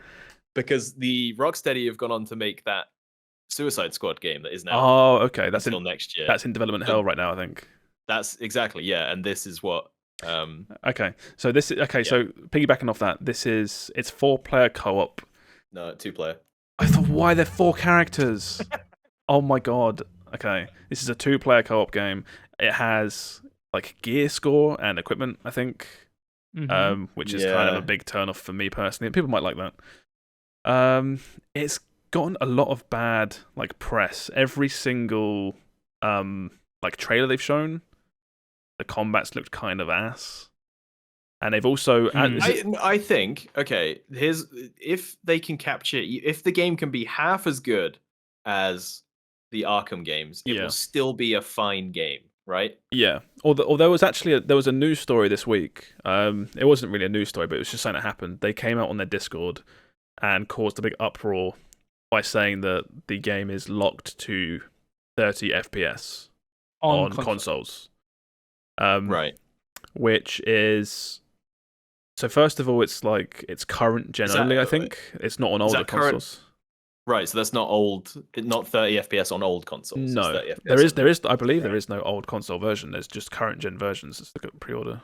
Well, just PS5 and whatever Xbox Series X. PS5, Xbox Series X, and PC. Yeah.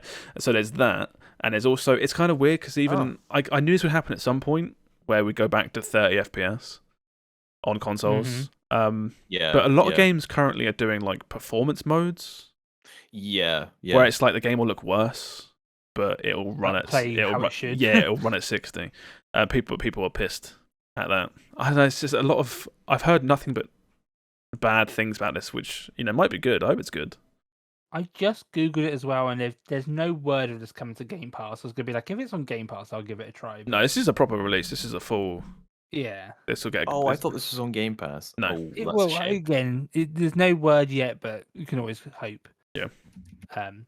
Next, actually, a game that is coming to Game Pass, I believe, is also on the 21st. We're getting Persona 5 Royal on PC. Oh shit! Yeah. Yeah, that's a big one. I believe it's coming to Game Pass. So I think that was the big thing, right? It was Microsoft that announced it. Yeah. Is this okay? I have a question about this. Then I've never played a Persona game. Is this a good one to like jump into? Oh god, it's the best one to jump into. Yeah. Yeah. This is the one where like everything is so like quality of life to the maximum, but also amazingly stylized. This game's amazing, Steve. You'll love this game. Yeah, I was gonna say I might. A lot of reading. Oh yeah, reading is hard. Shit. Is there voice acting though? Yeah, voice acting for some of it. Most of it. The important stuff is all voice acted. Could they not pay more than 4,000 to get it fully voiced? No. They couldn't afford it yet. But yeah, you should. I'm not going to play this because I've played it already. But you should definitely play it, Steve. Did you play the Royal version? Or I didn't, and I wasn't prepared to spend another 120 hours just playing a slightly. I get there's more, but I wasn't up for it. I'll give this a try. Like people keep saying, you would love Persona, Steve. You'd love Persona. So maybe it's amazing. Maybe this is the one. It's for me. It's the JRPG that I point at and go like, look how amazing this genre is. I really enjoyed this, and I am not a JRPG player, but I really enjoyed this. Yeah, nor are you an anime fan, and this is an anime JRPG. Exactly. Yeah. Only because Joker's in Smash, might give this a try. If that's all it takes, then I'll run with that. It's fine. Right, what's left then? And then the last game on the 21st, we have New Tales from the Borderlands. Oh, that's the talky one. Yeah, it's called New Tales from the Borderlands, by the way. It's from the corpse of Telltale because they're Telltale, but they're not actually Telltale, are they? It's just new people using their name. Yeah. Is it, or is this? I can't remember. I can't remember either, but I know that Borderlands is a popular series, so let's work out if this is made by Telltale. It might just be made by Gearbox. Oh, it's Tales from, right? That's they must have trademarked that. That is Gearbox. Still mad about Telltale, but yeah, this is Gearbox. I don't know. I didn't play the first one, but a lot of people liked it. I know that for a fact. Yeah. I guess that's everything. So this is a Telltale game, right? Where it's just QTE and choices. Yeah, I think they're a little bit more elaborate these days. But that basically, yeah, you're not wrong. Kind of walk around, do some stuff, maybe do some contextual stuff here and there. But mainly you're here for the story. Listen to Claptrap make jokes. Yeah. Claptrap makes a fart joke. Everyone laughs. I hate Claptrap. I'm sorry, I don't like Claptrap. Oh, Claptrap. That's why they got rid of his voice actor. What else is coming out, Steve? That is it. That's it for the week? There's so much stuff coming out. Yeah. That's a lot of stuff. I'm going to be playing Plague Tale, for sure. Like I say, I still got to finish the first one. For me, I'm like the Vampire Survivors I'll play as well, and then I might give Persona 5 a check out. Oh, definitely let me know when you're playing that because I want to hear about how you find it. We should do a podcast where we talk about what we play. I'm an idiot. Thanks for listening, everybody. That's another week done. So thank you for hanging around and listening. We'll do our socials, and as always, we will then leave and get out of here. So my name is Josh, aka BottlerWorks. You can find me on everything under this name. You got my YouTube, Twitter, Twitch, all that good stuff. But you, Will? Hello, I'm Olive Meister. You'll find me at Olive Meister. You'll find me. He's so big now. You'll find me. You'll find me. Steve, Quikwix. Hi, I'm Quikwix. I'm on everywhere as Quikwix, and there's no C in my name. And Sammeh. Yeah, I'm Sam. Same as always. Still hasn't changed. Yeah, for now. Thinking All right. about it though. All right, we'll call it there then. Oh shit! Thank you for listening, everybody. Take care, everybody. Bye-bye. Bye. Goodbye.